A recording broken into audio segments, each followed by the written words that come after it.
Broadcasting from the business capital of the world, this is the Podcast Business News Network. We're going to talk about something today that can really impact your life, change it for the better. And if you're not dealing with this, there's a pretty good chance that somebody you know, a loved one, maybe a friend, family member is. And I'm talking about depression. There are four essential ways, 4 steps to get you through depression. He helps people with that all the time on the coaching side. And we're going to dig into this a lot. I've talked about depression here on these podcasts before, anxiety as well.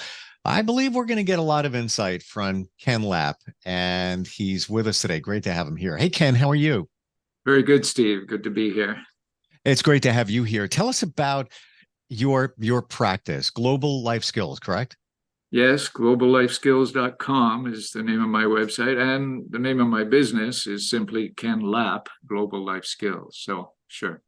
And you've been helping people with this, with depression for quite some time now. Yes, I have.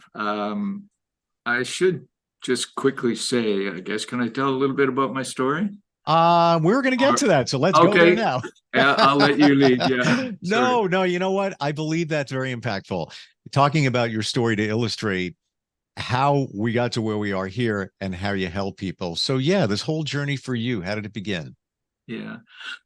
I was seriously depressed. Oh my goodness. Sorry about that. I was seriously depressed for 35 years, but I got out of it with 25 years meditation. And along the way, I made so many mistakes, and I learned what works in the real world and what doesn't. So I decided that I would be a good guide for people to help them avoid the mistakes I made and to let them know the action steps that are required to get out of depression. Anybody, I seriously believe anybody can get out of depression if they're willing to take action and if they know what to do. When you were dealing with it, did you know what it was? You know, I had an unfortunate childhood. I grew up with PTSD, OCD, ADD, a lot of these things, and I didn't even know that I had these things for so many years. But gradually, when I started getting into it, when I started recovering, and after I recovered and I decided I could help other people, I did a lot of research, and yeah, I found out that the things that I had recovered from are very common for people that are depressed. So here I am. Interestingly, back in the day, things like ADHD, on and on, wasn't so common. It was, but we didn't talk about it, or it wasn't diagnosed. Exactly. Excuse me. Yeah. Do you still deal with it? Very good question. I say, and everybody I talk to, my clients, and read on my website, that I still do have unhappy times. I'm not perfect, but I've learned to get over them very quickly. And sure, I still have ADD. I have a little bit of OCD. I've recovered pretty well from my trauma, from my multiple traumas in childhood, but it is, it's something that never leaves you, OCD and ADD, but it's under control. I have much less than I had before, and I have learned how to live a great life. So when we talk about meditation, excuse me, does that work for you? Meditation was the most influential factor in my recovery. Now, the reason, it took me so long to recover, just because I did it alone, and the only way I recovered is with many years meditation. And meditation is about learning to control your thoughts, right? So when I learned to control my thoughts, it took me 25 years. But when you learn to control your thoughts, our thoughts create our feelings and emotions. So when you learn to control your thoughts, you can get out of depression and learn live a great life. And like I say, I learned how anybody, I believe, can get out of depression in a matter of months. Wow. How would you describe, having been through it for quite some time, Yeah. how do you describe depression? For me, it was just like a physical sickness. When I could tell when I was starting to get depressed, I would feel it in my body, just sort of taking over my body. It was a very weird feeling, and I haven't felt that feeling for years, and I'm so happy about that. But depression, sometimes I would just feel like falling down on the ground and not get up. I felt like sometimes if the building I was in was burning to the ground, I wouldn't give a damn. I Wow. would, yeah. So, you know, depression is totally debilitating at times. And I know we're going a little deep here and kind of putting the microscope on depression, which I think is a good thing because it's never done that often. All right. Would you feel it was coming? Would you in advance know, you know what? I feel like I'm going down that road again, or was it just I'm here again? A great question, Steve. In years past, when I was deep in the pit of despair, as they say, I I sort of had a mild depression at all times, but I was a functional depressive. I could still, at times, I could still keep my business going. But because I worked at home, so I wouldn't have to deal with people. But anyway, and but gradually I learned to tell when it was coming. I I guess not everybody hears their own thoughts in their heads like words, but I do. Hmm. And when I started to hear myself think these bad thoughts, I've learned to just say, "Wait a minute, don't do that." I say it to myself, right? Don't do that. Don't go there. I mean, if you get depressed, you won't get anything done. And I've got a lot of good things that I like to do. So I want to accomplish. I have some big goals. I want to go to what you said a moment ago that you speak to yourself, you hear yourself. And I'm not talking about this in a negative way. Many times they say when somebody's evaluated mentally that, do you hear voices? And, that can be challenging for some, but did you hear voices and I want to say in a positive way in that it was telling you that, I'm going down that road again. Not that the No, voices were telling you to do something bad. no. When I say my thoughts, hearing my thoughts, it was my voice and it was my thoughts. And Gotcha. when I say I was talking to myself, I wasn't talking out loud. Sure. I just had these thoughts in my head, don't go there. And I started to distract myself with something I like to do or a positive memory from the past, that kind of thing. I've Right. learned, like I say, I still have unhappy times, but I've learned to be very resilient and Sure. get feeling good quickly again. I'm trying to get into your head and Ah, learn because sure. I think it's fantastic and you have a great way of explaining it and getting to the point and making us easy to understand for all of us. Thank you, Steve. When you meditate, Aha. and I'm at work in progress over here. Um, are you thinking about something in particular, or some have told me if you're going to meditate, you have to have an intention. I was like, I don't know. I just lay in bed when I first wake up, and that's kind of when I meditate. I just lay there, and sometimes I fall asleep, which I don't think Yeah. is a bad thing. What's your protocol, your practice for meditation? I'm so happy to talk about meditation, Steve. and I encourage all of my clients to do it. And some people say, oh, I can't meditate. I have all these thoughts, but I say that doesn't matter. Just try. Just sit. What I recommend to just sit quietly in a room sometime and, sit up straight, back straight, and close your eyes. And the Buddhists talk about the Buddhist meditation. They focus on the breath. Just feel yourself breathing in, breathing out, and slowly. And that is a good thing to focus on mentally. Does that get your mind off of all the thoughts going around? It does. It does. Okay.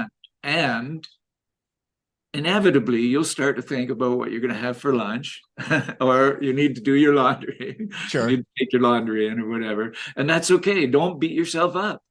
Just go back to thinking about your breath.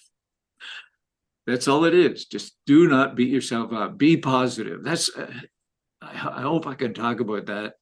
I hope we have time for that, because that's one of the most important things to talk about. Well, I think we shouldn't even maybe look at a full podcast on meditation. I think that would be fantastic. Maybe even do a guided meditation for 5 minutes or whatever the case may be. I know we're going to talk with the 4 steps on getting out of depression and also about the video course that you offer. As we're even talking about meditation, I struggle with it, but I can tell you the times where it was beneficial and it was truly fantastic. I can even think back almost 3 years ago, Easter. I was in between stops of just seeing some friends, etc. Yeah. I went to the harbor. We have water. I'm on Long Island. And I could tell you where I was parked. I could tell you the time of day. And I just started meditating in my car, and I actually fell asleep. And I woke up and I was like, whoa, all right. I feel like I have clarity. And I wish I could just, press the duplicate button every time on that, but every time is different. And even to your point that it's a skill, you need to practice at it. I talked with a Buddhist monk about a year ago, and I said to him, how long does it take you to get into a meditative? Before I could even say state, he said 5 seconds, sometimes 2. I'm like, oh man, I wish. Well, he's done it for many years, right? Absolutely. So it's like playing the piano. The more you do it, the better you get. Yeah. One thing that I do is I focus on something. If I get tired of focusing on my breath, I focus on an image of a flower or something. And anytime I start to think of a negative thought, I just go back. I mean, even during my day, my regular day, I'm walking down the street or whatever, driving or something, So replace a negative thought with a positive thought or a positive image. That's one thing you can do. And I'm glad you just said while you're driving or whatever it might be, because many of us get hung up on having to be in a quiet spot, a certain pose, certain breathing techniques, all of that. Go take a walk with your dog and just kind of think. You're meditating. You are meditating. Anything can be meditation. I mean, doing the dishes, sweeping the floor. That's mindfulness. Mindfulness is just focusing on just what you're doing and thinking about what you're doing. And that's meditation. Yeah. So, warm up. Yeah. So anything can be a meditation, and you will benefit. The more you do it, the more you'll be able to control your thoughts, and your life just opens up. You'll have happy emotional feelings, and life can be great. So we'll get back to that. Press the pause button on meditation. Yeah. 4 steps to getting out of depression. Great. Good. Where do we begin? So I have seen a lot of people talk about depression, and a lot of it is just vague generalities. So if you're looking for help getting out of depression, talk to somebody that gives you specific action steps. And these are the 4 action steps that I've found are universal. Every depression is different. I'm sure you understand that, Steve. Everybody has their own lives. But they all have 4 basic things in common. The first thing you need to do is take responsibility for everything in your life. Now, some people get overwhelmed by that when they hear that, but it's easier when you try it. It's easier than you think.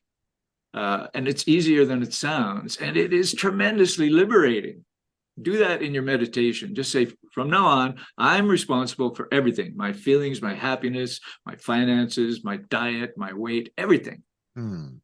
Just commit yourself to that. So when you do that, something wonderful happens. You realize that you have the freedom to make your life any way you want it. The second action step is what we just talked about, is mindfulness. A lot of people don't understand that our thoughts do create our feelings and emotions. And if we had more time, I could prove it to you.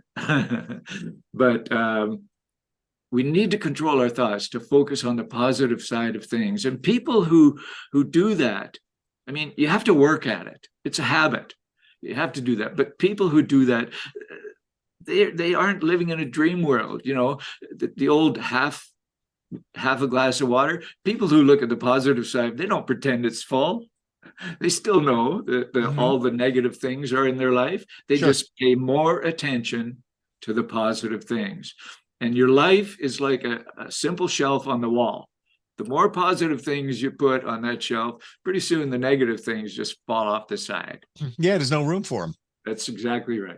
And you're living a happy, before you know it, you're living a happy life.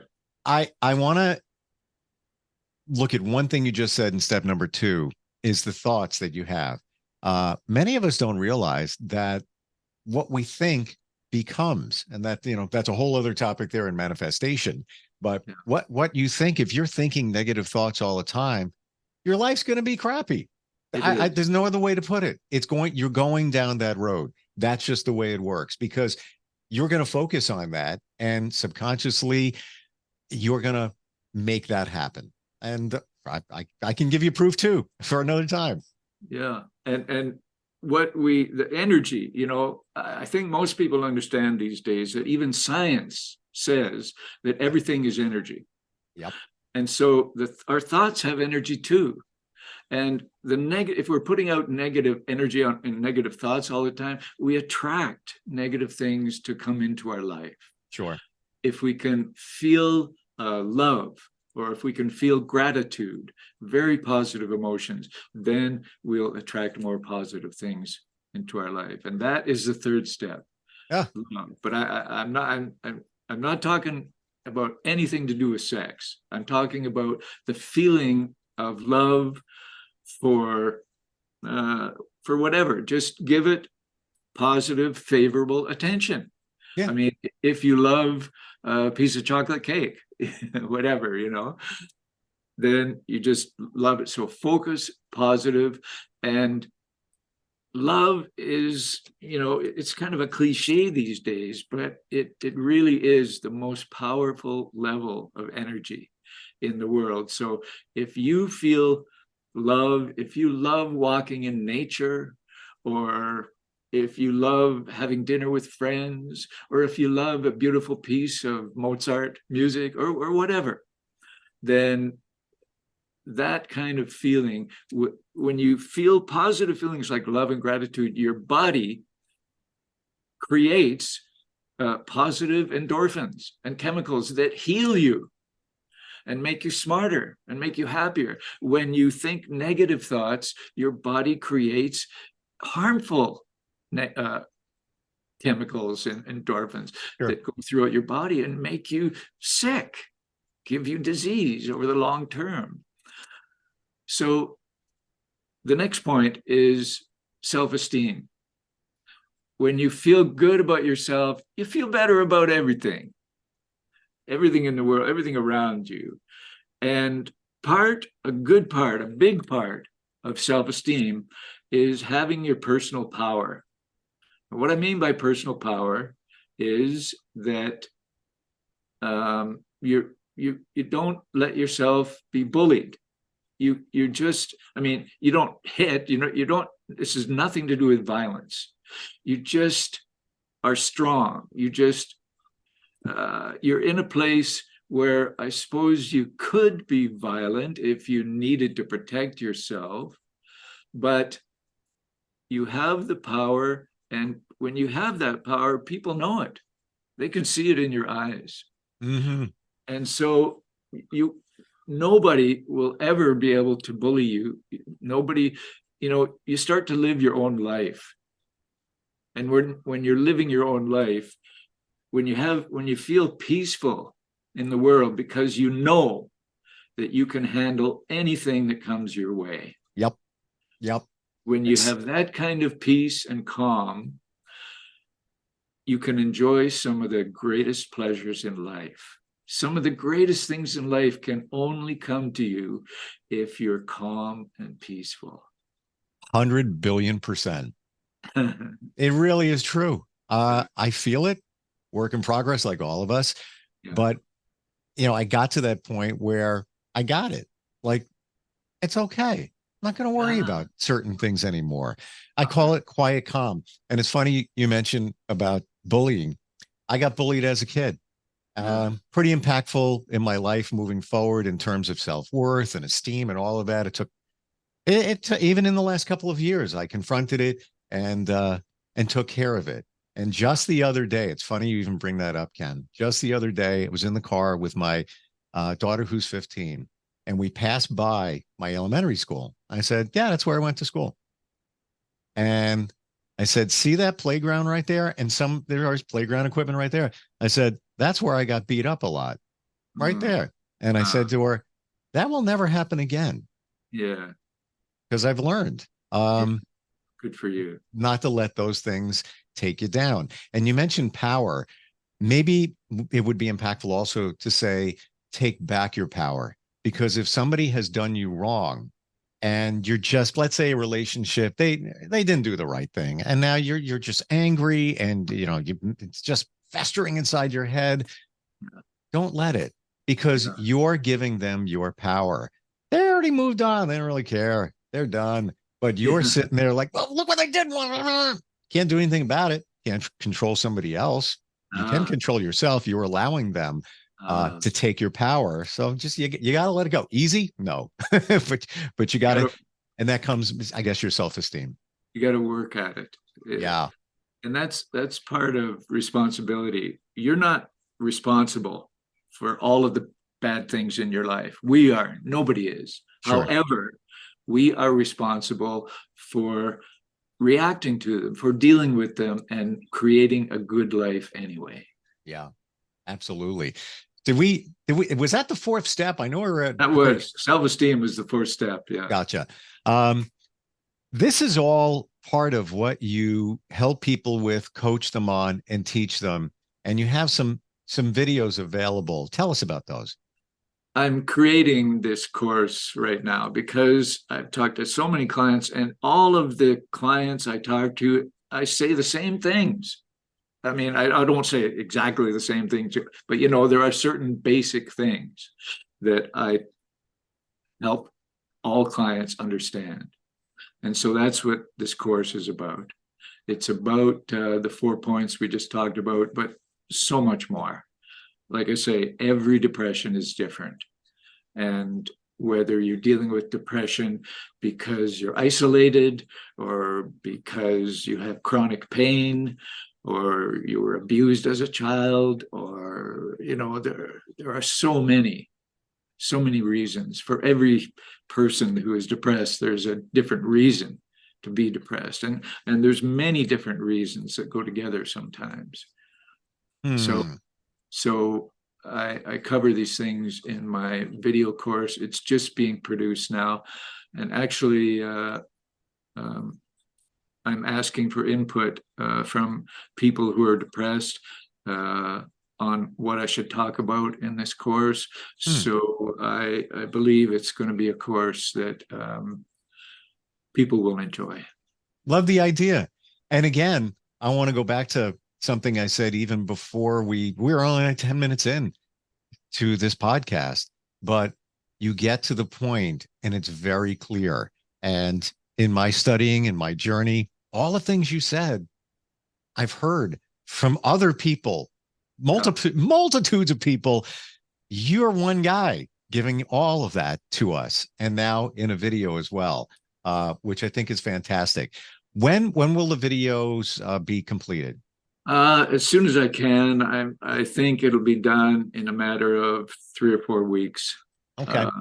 As soon as I can. Gotcha. But I want to make sure it has real value. No, I got and thank you for that. And in the meantime, if somebody's going through depression, maybe they know somebody that needs some help. Are you available on a coaching level? Absolutely. One-on-one or even in small groups. You know, a group that of people. Well, first of all, one-on-one coaching with somebody who you feel safe with somebody that you feel loves you and supports you, that's very powerful. But to be in a group of people that is supportive and you know they all care about you and you care about them, that can be very healing in itself. So I do both coaching in small groups and one-on-one coaching. You've been through the journey. It took you time to find these things out. But your passion comes through very clear. And it's even on your website, because there's a section on your website where you make people available to call those in need. And that's fantastic. Great. Yeah. Volunteering is one of the most powerful things you can do. It helps you in so many ways, but how are we doing for time? We're out of time. Again, for another day. But yes, volunteering, helping others, giving of yourself, and also gratitude, expressing gratitude. Think about others instead of yourself. Yeah. Get your thoughts off yourself. That can be very powerful. Totally. And how you can love others. And I don't mean love them in a physical way, but just, and I learned this about 6 months ago, this phrase, and I think maybe it came from Shakespeare, not 100% sure, but it's love everyone, trust few, do the right thing. And when you think of it, you could walk into a Starbucks and just, pass somebody and just think a loving thought like, hey, I love your smile. And I wish you a great day, and send that energy. There's no reason why we can't do that. And, doing the right thing, even when nobody will ever know. Yeah. That is something that builds your self-esteem, because right. And when we say that, the right thing for the greater good, not necessarily just for yourself, because some may say, nice. Ken, go ahead. What's your website? GlobalLifeSkills.com. Kudos to you for locking down that domain, because it says it all right there. Great. Yeah, Ken, great talking with you. Looking forward to learning more about the videos and a chance to maybe get together again and talk some more. I'd be very happy to do that, Steve. And thank you so much. It's been a great 30 minutes. Same here. Thank you so much. We'll be right back. Are you looking for even more of the podcasts and hosts that you love? The Podcast Business News Network is proud to announce that you now have even more ways to listen live. Check out the MyTuner Radio, online radio box, and Simple Radio apps on iOS and Android, or find us online. Search for Business News Network on mytuner-radio.com, or search Podcast Business News Network on streama.com and onlineradiobox.com/US. Take your podcast on the go and don't miss a minute of the action.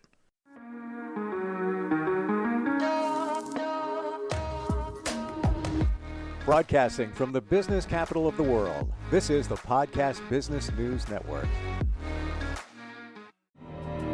For nearly 2,000 severely injured veterans, everyday life has become filled with barriers. Day-to-day simple tasks can become pretty daunting. I have to carry my chair up 2 flights of steps or have somebody do it for me. What scares me the most is just the falling. When I'm struggling with my house, I think, to have that one great barrier just knocked down, it's crucial. Home for Our Troops is a wonderful nonprofit that builds a mortgage-free, fully adaptive, handicap-accessible house. And there's no catch. It'll be our very first home that we've ever owned. This is a game changer. This is where your life begins again.